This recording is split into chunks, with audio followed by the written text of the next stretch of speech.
Hey there, amazing friends.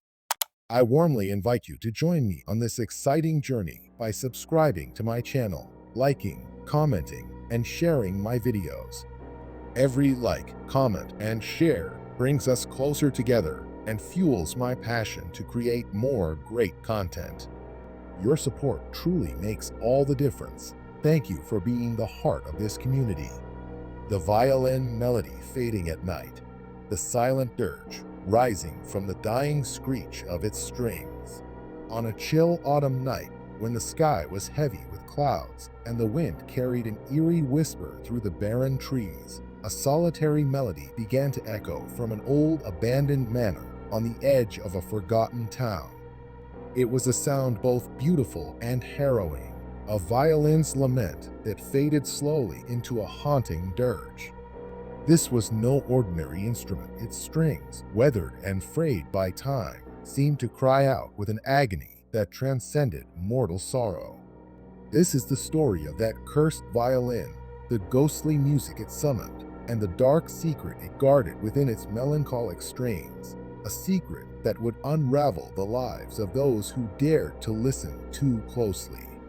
The legend began many years ago in the sprawling estate of Blackwood Manor, a grand yet crumbling edifice once home to a renowned virtuoso named Leopold Ashcroft.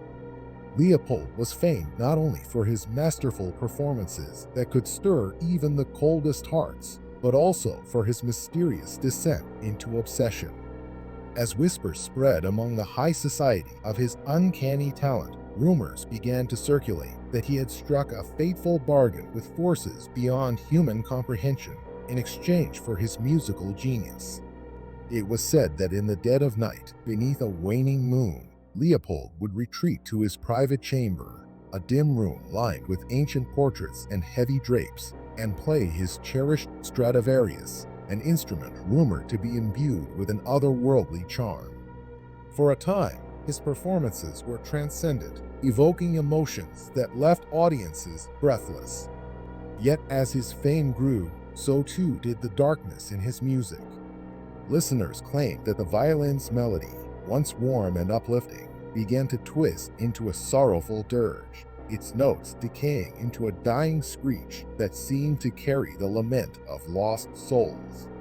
One fateful evening, after a particularly rapturous performance that left the audience in stunned silence, Leopold vanished without a trace. The manor was left to decay, and the once celebrated Stradivarius was locked away in a dusty case in a forgotten wing. Over time, the mansion became a haven for local legends. Whispers in the town spoke of strange sounds emanating from Blackwood Manor on moonless nights, of a soft, mournful violin melody drifting through the halls, and of a presence that seemed to linger in every shadow. As the years passed, many claimed to have encountered the ghostly music, though none could explain its origin or purpose. Decades later, a young musicologist named Evelyn Mercer, driven by equal parts scholarly curiosity and a personal longing to understand the mysteries of art and anguish, decided to investigate the haunted manor. Evelyn had grown up on stories of Leopold Ashcroft, a figure both brilliant and tragic, and was fascinated by the notion that a melody could hold the power to ensnare the hearts and minds of all who heard it. With her research partner, a skeptical yet intrepid historian named Marcus Reed, and a small crew of documentarians, she set off on a crisp November night, determined to uncover the truth behind the fading violin melody. Arriving at Blackwood Manor, Evelyn was immediately struck by the oppressive atmosphere. The estate, once magnificent in its splendor, now stood as a decaying shell, its stone walls overrun with ivy, and its windows like hollow eyes gazing into an uncertain future. The grand foyer, with its marble staircase and faded murals, exuded a sorrowful dignity, as if the building itself mourned the loss of its vibrant past. Evelyn's team set up cameras and audio recorders in various rooms, hoping to capture any sign of the ghostly music. That first night, as the clock neared midnight, a gentle breeze stirred through the corridors, and a faint, plaintive note emerged from the silence, a single, lingering chord from a violin that seemed to come from nowhere and everywhere at once.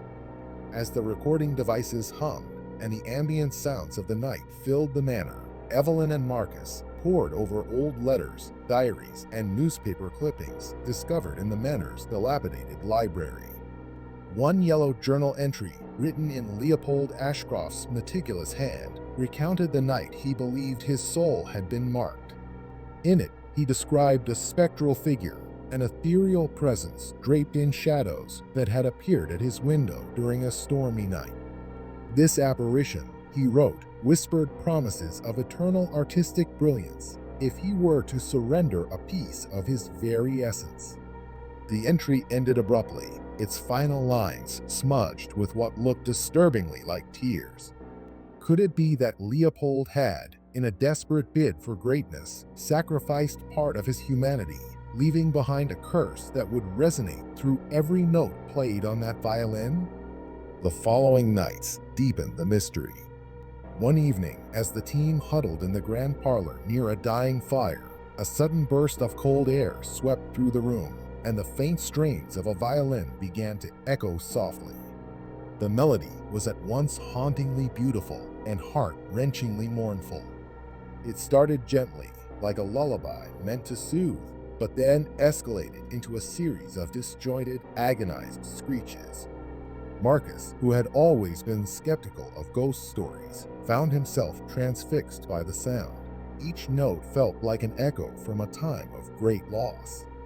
The audio recorders captured the sound in its entirety, and when played back later, the track sent shivers down the spine of every listener.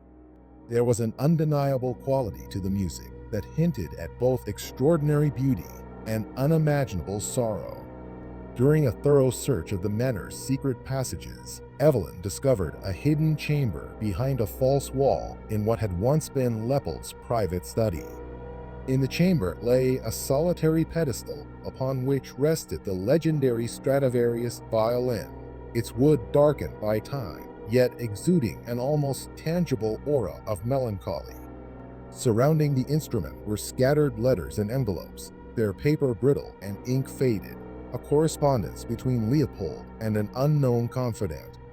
The letters detailed his internal torment, his desperate yearning to capture the essence of beauty through music, and his growing fear that he was losing himself to a force he could neither control nor comprehend. One letter in particular was chilling. Tonight, as the violin sings, I feel my heart unraveling. If my soul is lost in the fading melody, may the world remember me not as a man, but as a ghost whose song echoes forever in the void. The words, raw and haunting, seemed to carry a weight that transcended mere sentiment, as if they were a final testament to a man consumed by his own genius and despair. As the investigation unfolded, a pattern emerged. The violin's eerie melody, the spectral recordings, and the cryptic letters all pointed to a single, horrifying truth. Leopold Ashcroft had not merely been a talented musician, but a man who had bargained with forces beyond mortal ken. In exchange for transcendent artistry, he had unwittingly invited a curse that trapped his spirit within the very instrument he had so cherished. Over the years, the cursed melody had seeped into the walls of Blackwood Manor, haunting its empty halls and drawing unsuspecting souls into its tragic orbit. The voices of the past, those of the lost, the broken, and the damned, merged with the sounds of the violin, creating a silent dirge that rose from the dying screech of its strings. This music, it seemed, was both a lament for Leopold's shattered humanity and a warning to all who dared to pursue greatness at any cost. News of the haunted manor and its cursed violin spread like wildfire among paranormal enthusiasts and historians alike.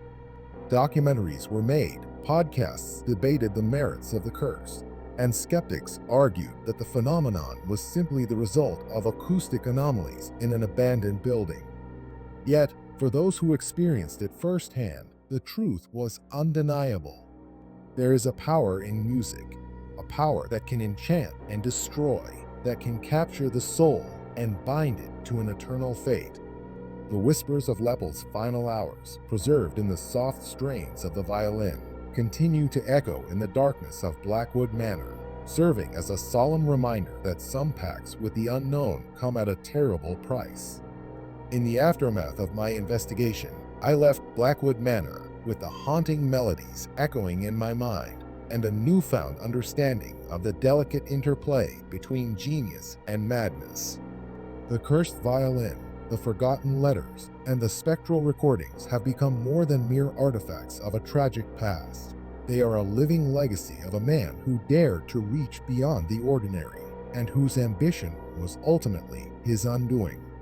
Every night, when the world grows quiet and the veil between the living and the dead thins, one might catch a faint, sorrowful note in the air, a lingering echo of Leopold Ashcroft's final performance, a dirge for a soul forever trapped in the fading twilight of a once glorious dream. So, as you listen to this tale, allow your imagination to wander through the decaying corridors of Blackwood Manor. Picture the overgrown gardens, the silent rooms, and the ghostly strains of a violin that speak of love, loss, and the unyielding pursuit of beauty, even at the cost of one's humanity.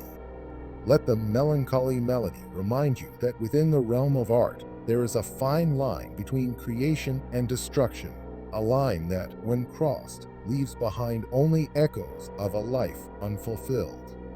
For in the dying screech of the violin strings and the silent dirge that follows, you may hear not just the lament of a fallen artist, but also a timeless warning that every pursuit of greatness carries with it the risk of being forever haunted by the shadows of our own ambitions. In that twilight between hope and despair, between genius and madness, the legacy of Leopold Ashcroft endures, a cautionary tale whispered by the wind and immortalized in a melody that fades at night, only to rise again in the eternal darkness.